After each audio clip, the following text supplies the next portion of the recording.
Hi everyone. നമ്മൾ ചിന്തിക്കുന്നത് പുറപ്പാട് 18-ാം അധ്യായമാണ്, എക്സോഡസ് ചാപ്റ്റർ 18. അവിടെ നമുക്ക് രണ്ട് പ്രധാന കാര്യങ്ങൾ നമുക്ക് മനസ്സിലാക്കാൻ സാധിക്കും.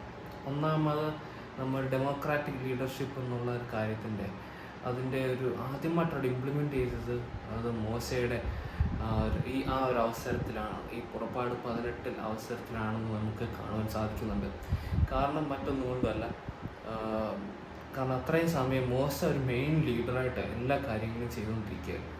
പക്ഷേ ഈ ഒരു കാര്യത്തിലേക്ക് എത്തിയപ്പോൾ ജത്രോയുടെ ആ ഒരു ഉപദേശം കേട്ടപ്പോൾ മോശയായിരുന്നു പിന്നെ അവിടുത്തെ പ്രശ്നങ്ങളെല്ലാം, ഇസ്രായേൽക്കാരുടെ എല്ലാവരുടെയും പ്രശ്നങ്ങൾ മോശയാണ് ഹാൻഡിൽ ചെയ്തുകൊണ്ടിരുന്നത്. അപ്പം മോശയ്ക്ക് അത് ഭയങ്കര വരുവാനായിട്ട് തുടങ്ങി.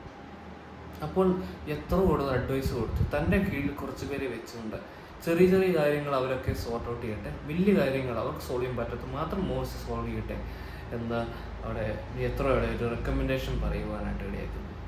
അപ്പോൾ മോശ അത് കേട്ടോ, മോശ അത് ചെയ്യുകയും ചെയ്തു. അപ്പോൾ നമുക്ക് കാണാൻ സാധിക്കും ഡെമോക്രാറ്റിക് ലീഡർഷിപ്പ് എന്നുള്ളത് അവിടെയാണ് വരുന്നത്. കാരണം ഓട്ടോക്രാറ്റ് അല്ലായിരുന്നു താൻ.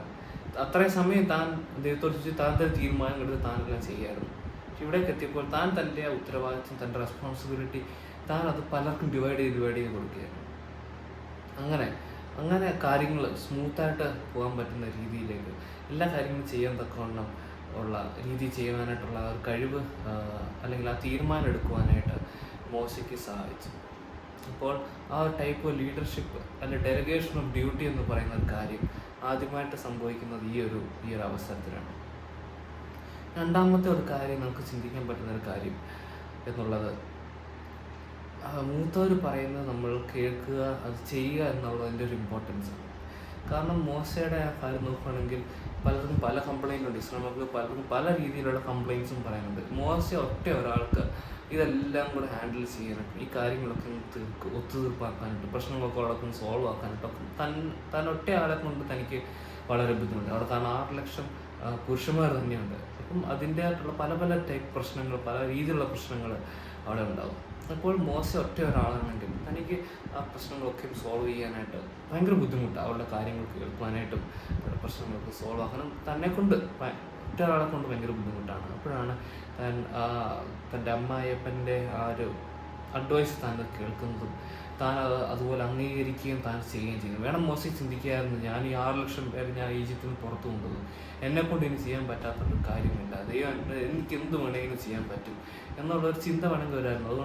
അതുകൊണ്ട് അദ്ദേഹം പറയുന്നത് കേൾക്കേണ്ട ആവശ്യം എനിക്കില്ല എന്നുള്ളൊരു ചിന്ത വേണമെങ്കിൽ എനിക്ക് എടുക്കാമായിരുന്നു. പക്ഷെ താനത് ചെയ്തില്ല. പകരം താൻ തൻ്റെ അമ്മായിയപ്പൻ പറഞ്ഞ കാര്യം താൻ അത് അംഗീകരിക്കുകയാണ് ചെയ്യുന്നത്. താൻ പ്രായമുള്ള വ്യക്തിയാണ്, തനിക്ക് ഇതിനേക്കാൾ ഒരുപാട് ജീവിത അനുഭവങ്ങളും ജീവിത പരിചയമുള്ളവരാണ്. അപ്പോൾ ആ വ്യക്തി പറയുന്നത് കേൾക്കുവാനായിട്ടും അതനുസരിക്കുവാനായിട്ടും താൻ ഇടയെത്തുന്നു. അപ്പോൾ അതിൻ്റേതായിട്ടുള്ള നല്ല കാര്യങ്ങൾ തനിക്ക് അവിടെ അനുഭവിക്കാനിടയെത്തുന്നു. അപ്പോൾ നമ്മളെക്കാൾ പ്രായമുള്ളവർ പറയുമ്പോൾ അത് കേൾക്കുന്നതിൻ്റെ ആ ഒരു ഇമ്പോർട്ടൻസ് നമുക്കവിടെ മനസ്സിലാക്കാനായിട്ട് നമുക്ക് സാധിക്കും.